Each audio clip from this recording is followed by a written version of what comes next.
Bem-vindos, meus amigos. Estamos aqui, eu, Geraldo Lemos Neto e João Pedro Prado, para discutirmos um tema muito importante: laços de alma. Pessoal, hoje na nossa conversa aqui nós vamos discutir essas antipatias que parecem aparecer do nada ou esses amores que também parecem aparecer do nada e a relação de tudo isso com a espiritualidade. Por que sentimos a ligação forte com quem acabamos de conhecer? Muitas vezes em casa as pessoas não valorizam você, mas muitas pessoas que você acabou de conhecer têm um valor bem mais real, que às vezes nós nem imaginamos. Olha, meu irmão, essa questão que você colocou é muito verdadeira.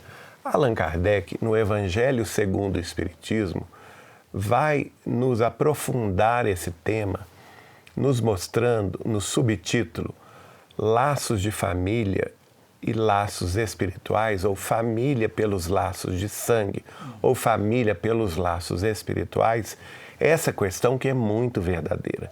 Às vezes, num lar com elementos do seu próprio sangue, você não tem afinidade.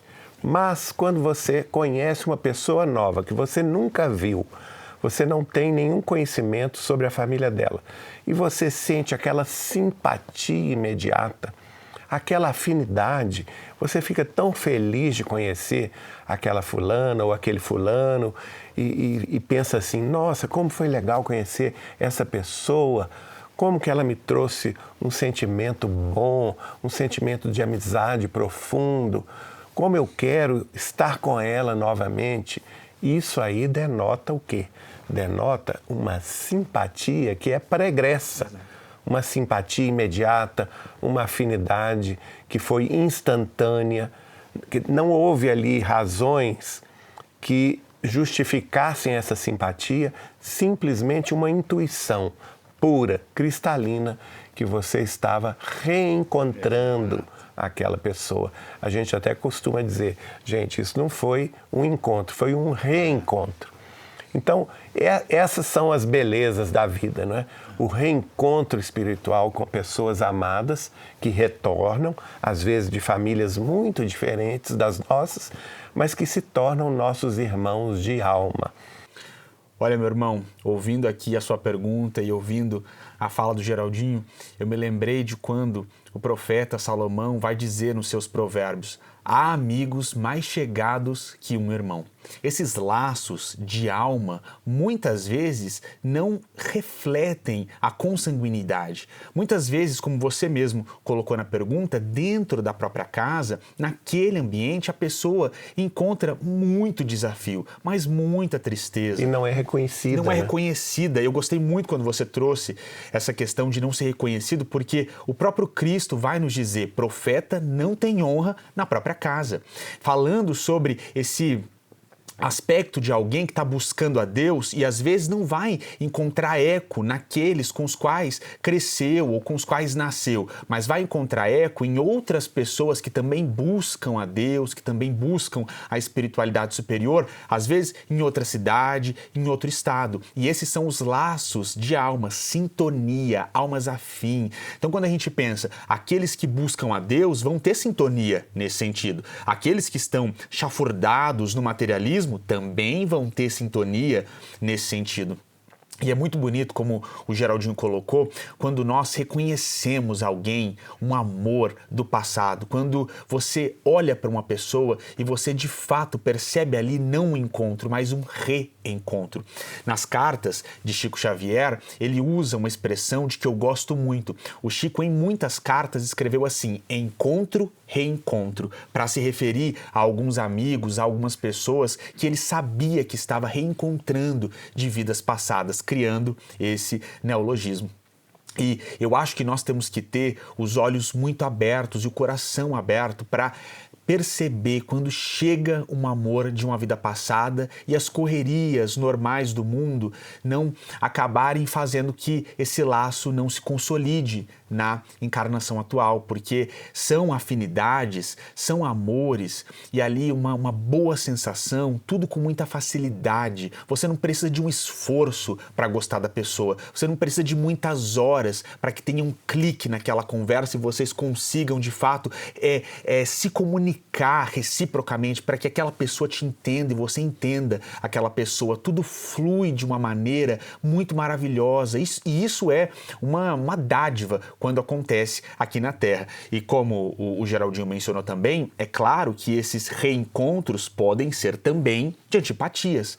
Às vezes a pessoa nem ouviu direito a outra falar e sente ali uma antipatia à primeira vista, no trabalho ou no ambiente religioso ou em qualquer outro ambiente que ela esteja frequentando. Fala, não fui com a cara de fulano. E de fato, pode haver aí também um reencontro do passado e esse desgosto, ele foi feito em tempos bem remotos. De todo modo... É interessante, né, João Pedro, que tem um dito popular que diz assim: o meu santo não bateu com o dele. Exatamente, o santo não bateu. Aquela antipatia que parece não ter qualquer fundamento. Pode não ter explicação material, gente, mas espiritual, com certeza, há muitas explicações nesse sentido. De nossa parte, nós devemos valorizar os amores que reaparecem e devemos fazer o nosso máximo para consertar antipatias que também podem ser reencontros. Uma adoção pode ser combinada no plano espiritual?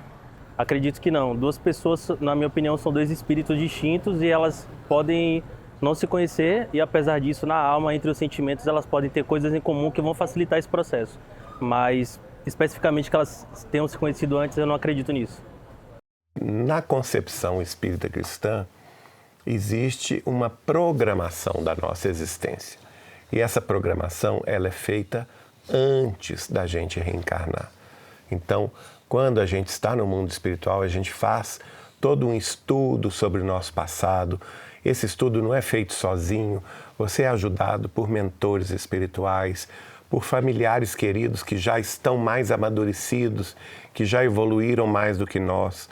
Você também é auxiliado por benfeitores espirituais de alta hierarquia que se interessam não somente por você, mas pelo grupo, vamos dizer assim, ou o grupo nacional, ou o grupo intelectual, cultural, ou até mesmo o grupo religioso no qual você está inserido de uma forma mais ampla. E eles se interessam, por exemplo, pelos destinos de determinadas nações, de determinadas disciplinas científicas, ou de determinados conhecimentos filosóficos e atuam para que as pessoas com laços de afinidade com esses grupos reencarnem juntos, né? Então veja, a programação ela pode ser desde ao ponto mais amplo relativamente às nações e até à humanidade como um todo, exatamente. Até mesmo ao ponto mais do microcosmo da família, do lar. E essas relações são decididas antes da reencarnação. E para isso é preciso também contar com a concordância dos espíritos de formarem tais famílias, ou de reencarnarem e serem auxiliados por determinados indivíduos, não é? Que vão ser depois seus avós, seus pais, seus tios, seus esposos e seus filhos. Portanto, existe sim esse conhecimento prévio. Não se forja aqui na Terra essa afinidade do nada. Uma afinidade, ela só vai surgir se existem laços da alma pregressos a essa encarnação que vão despertar em nós essa simpatia, essa vontade de estar com a pessoa, ou então o contrário também, as antipatias através das quais nós precisamos reajustar o nosso caminho para o bem. Então, neste ponto, pode acontecer, por exemplo, que o casal que vai formar uma família seja estéril, ele não consegue conceber um filho, seja por razões da mãe, ou seja, mesmo por razões do pai, eles não conseguem fazer a concepção, então eles podem sim adotar uma criança que já vem reencarnar em outra família, que vai ser naturalmente deixada para adoção, e esse planejamento pode ter acontecido antes mesmo, não é, da encarnação deles, já sabendo que eles viriam com determinadas inibições orgânicas que os impediriam de ter filhos e, não obstante isso, eles não se privariam do prazer de cuidar de uma criança desde a tenra idade até a educação dela, até depois ela se formar em alguma atividade profissional e mais tarde se casar e constituir a sua família e eles serem então avós, embora adotivos, mas dentro dos laços de amor não existem barreiras. Olha, meu irmão, como o Geraldinho colocou muito bem, esse planejamento que ocorre antes da reencarnação aqui na Terra, ele é muito detalhado e ele custa muito trabalho para os nossos mentores espirituais. Nós jamais poderíamos admitir a ideia de um acaso na composição de uma família aqui na Terra. Isso não existe, gente, independentemente de o filho ser biológico ou ser adotivo. O Espírito Emmanuel vai nos explicar através da psicografia de Chico Xavier no livro Vida e Sexo que esses que serão os futuros filhos do casal ou da pessoa, ele já povoa o entorno espiritual ali desses que serão os pais como mentores, justamente para que essa intuição da família fique forte ao coração, à consciência e a família que foi planejada no plano espiritual possa ser concebida aqui na Terra. Há um momento para a gente pensar sobre isso, muito interessante, no Evangelho por Mateus, lá no capítulo 12, quando Jesus está falando, está palestrando dentro de uma casa e então chegam ali, batem na porta e falam: mestre, a tua mãe e os teus irmãos estão te chamando. E Jesus vira e responde assim: minha mãe? Mas quem é minha mãe? Quem são meus irmãos? Minha mãe e meus irmãos são aqueles que cumprem a vontade de Deus. O que Jesus está dizendo? Ele estava se desfazendo da sua mãe material ou daqueles que compunham a sua família material em algum nível? Obviamente não, gente. Jesus e Maria tinham uma relação maravilhosa. O que Jesus estava dizendo é: a ligação verdadeira é de espírito, ela é de alma. A afinidade que conta realmente é essa que vem do espírito. Então, por isso que ele diz: aqueles que amam a Deus. Como nós começamos o programa de hoje dizendo, amar a Deus ou esse compromisso com a espiritualidade superior, isso cria afinidade entre aqueles que decidem por esse caminho, como o materialismo também cria afinidade entre aqueles que decidem por esse caminho que nós consideramos tão triste. Então, a adoção aqui na Terra, certamente, ela vai seguir todo o planejamento espiritual para que aqueles que precisam se reencontrar, se reencontrem, para que aqueles que precisam conviver, convivam. Nós jamais podemos limitar a sabedoria divina à nossa mediocridade, porque para nós, dentro das nossas limitações, pode ser difícil calcular tantas possibilidades, entender esse planejamento. Agora, como dizem os espíritos, na questão 1 do Livro dos Espíritos, Deus é a inteligência suprema, a causa primária de todas as coisas. Então, para Deus, colocar cada pessoa no devido lugar para que a composição familiar de fato cumpra aquilo de que essas pessoas precisam, para Deus isso é nada. Deus certamente faz isso com uma facilidade que nós jamais seremos capazes de compreender. E dentro do ponto de vista espírita cristão, certamente um filho adotado com certeza tem uma relação espiritual e inclusive de passado com os seus pais. Quando esses pais estão adotando com amor, exatamente, com amor e na boa intenção, na boa fé. Porque, como nós já comentamos aqui, em programas passados, maternidade e paternidade são missões espirituais. Então imagina a responsabilidade de alguém que decide adotar uma criança. Precisa sim seguir por um caminho de muito amor para trazer para esse indivíduo que foi adotado tudo de que ele precisa para poder tornar o seu espírito mais puro. No mundo espiritual, uma pessoa pode reencarnar em outra família? Eu particularmente acredito que sim. Eu acho que há conexões de outras vidas ou outras reencarnações. Sim, a nossa irmã está com toda a razão. O mundo espiritual não é estanque a famílias Exato. pelo lado sanguíneo. Isso, exato. Porque senão nós nunca evoluiríamos, não é? O que preexiste, vamos dizer assim, e que vai prevalecer são os laços do espírito. São esses que são os laços verdadeiros. E essas famílias, pelos laços do Espírito, podem se reunir em diferentes famílias terrestres. Então é por isso que a gente vai ver, por exemplo, famílias determinadas que nasceram num estado, numa cidade característica, não é? E que vão conhecer uma outra família de um estado diferente, por exemplo, do Brasil, numa outra cidade, e quando eles se conhecerem aqui na Terra por algum evento qualquer, fortuito, vai se estabelecer ali aquela afinidade natural, aquela simpatia, e eles vão se tornar muito amigos, como se fossem familiares eles mesmos, embora não sendo. E isso aí mostra as relações espirituais precedentes.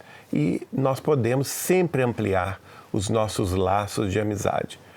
Existe uma determinação da sabedoria evangélica, da sabedoria das Sagradas Escrituras, que nós devemos granjear amigos. Exato, maravilha. Não é? João Pedro deve lembrar. Evangelho de Lucas. Aí, tá vendo? É o Evangelho de Lucas. Lá no Evangelho de Lucas existe essa expressão, granjeai amigos. Isso é muito bonito, gente, porque a partir do momento que você se coloca nessa posição de aumentar os seus laços de amizade, o que você está fazendo? Você está ampliando os laços da sua família espiritual. E esses amigos de hoje, amanhã podem ser seus familiares de amanhã. Nossa, gente, o Geraldinho colocou aqui lindamente o que os espíritos tentam nos ensinar. Nós precisamos despir quem nós somos do orgulho, do egoísmo. Porque muitas vezes aquilo que nós compreendemos como família está muito eivado do egoísmo aqui do mundo, dessa sensação de partidarismo. Do exclusivismo. Da minha família, do meu partido, uma coisa muito exclusiva. E como o Geraldinho colocou lindamente, a proposta é granjear mais, aumentar essas pessoas que nos amam e que nós amamos. E um planejamento encarnatório, pessoal, ele vai observar de forma muito detida as demandas do reencarnante. Para a gente fazer um recorte aqui para exemplificar, nós temos a informação de que o Espírito Emmanuel, que foi um dos mentores de Chico Xavier, na sua última encarnação na Terra, quando ele reencarna como padre, ele reencarnou no Pará justamente para ter um contato maior com a língua portuguesa. É o Padre Amaro. O Padre Amaro, para que ele pudesse ali entender de forma bem precisa as conjugações verbais e pudesse dominar o português, porque futuramente, como um dos mentores de Chico Xavier, e o Chico chega a falar sobre isso no Pinga Fogo, ele teria uma responsabilidade grande no aspecto de linguagem. Então percebam, ele precisaria ficar seguindo uma família espiritual, por exemplo, que estava encarnando lá na França ou em qualquer outro lugar, sendo que ele precisava detidamente aprender a língua portuguesa. Então, em primeiro lugar, as demandas do reencarnante, elas são pensadas e a família, a composição da família, tudo isso vai ter que entrar para que esse espírito que vai reencarnar na Terra tenha tudo aquilo de que ele precisa para evoluir. A gente não pode pensar num projeto reencarnatório apenas no âmbito familiar, no sentido de quais são as pessoas com as quais fulano tem que resgatar alguma coisa. Não é só isso que conta, gente. Como o Geraldinho colocou, inclusive numa questão geográfica, num ponto específico de profissão, no desenvolvimento de um talento, tudo isso vai entrar nesse bojo para que seja pensado e decidido. E aí quando a gente pensa, por exemplo, um espírito precisa desenvolver um talento bem específico e uma determinada família, que não é a última família com a qual ele reencarnou, essa nova família tem pessoas ali que detêm esse talento que ele precisa aprender. Faz muito sentido que ele troque de família nessa reencarnação para conviver com essas pessoas que detêm esse talento para que ele possa evoluir nesse sentido. Então, sim, pode haver uma troca de família nesse sentido que você colocou. Agora, então, nós vamos ouvir a história que o Gilson nos contou. E em 2016 tivemos a graça do Senhor de ter nossa filha, chamada Maria Clara. A menina veio assim, cheia de encantos, sempre alegre. Era a sensação da casa e da família, né? Quando a Maria Clara tinha 1 ano e 4 meses, ela acabou passando com a família, somente sem a nossa presença, né? Era uma chácara da família também. E no final do dia, já pronta para ir embora, não sabe-se como, que ela acabou achando o portãozinho da piscina aberto.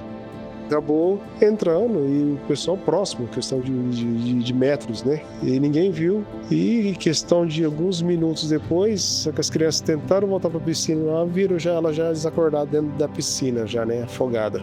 Tinha um bombeiro, amigo nosso, que estava lá na ocasião, fez esse procedimento para poder colocar, e naquele desespero de ir tentando chamar o resgate, já pegaram ela e colocaram no carro. E nesse meio tempo, ela tendo parada e voltava, ele estava ali mole, daquele jeito, né, apagada. Chegou no UPA, mais parada, mais tempão parada, resumindo, até conseguiu estabilizar, conseguiram ressuscitar ela, só que muito tempo em parada, uma lesão grave na parte cerebral. E ela tinha melhoras e pioras, mas viveu acamada. E acamada foi mais 1 ano e meio, mais ou menos, ali, de lutas. E nesse meio tempo de lutas, quando eu orava, eu olhava para ela e falava assim, nossa, seria tão fácil como se se o corpo dela fosse um veículo, se eu pudesse só descer, trocasse de corpo, continua. Só que eu sempre falava, mas se eu fizer isso, se acontecer isso, eu vou perder você, eu não quero isso. E nesse 1 ano e meio, simplesmente do nada, assim, ela partiu tranquila. Segundo os médicos, foi sem dor colocada, simplesmente parou e partiu. No dia do falecimento dela, eu cheguei a falar, não, agora você saiu desse corpo, você pode voltar para mim, você pode voltar em um novo corpo. Em 2022, agora, tivemos a felicidade de adotar uma menina, apenas 6 meses. Do primeiro dia que foi mostrada a foto dela, eu bati o olho no olhar e falei assim, esse olhar é familiar.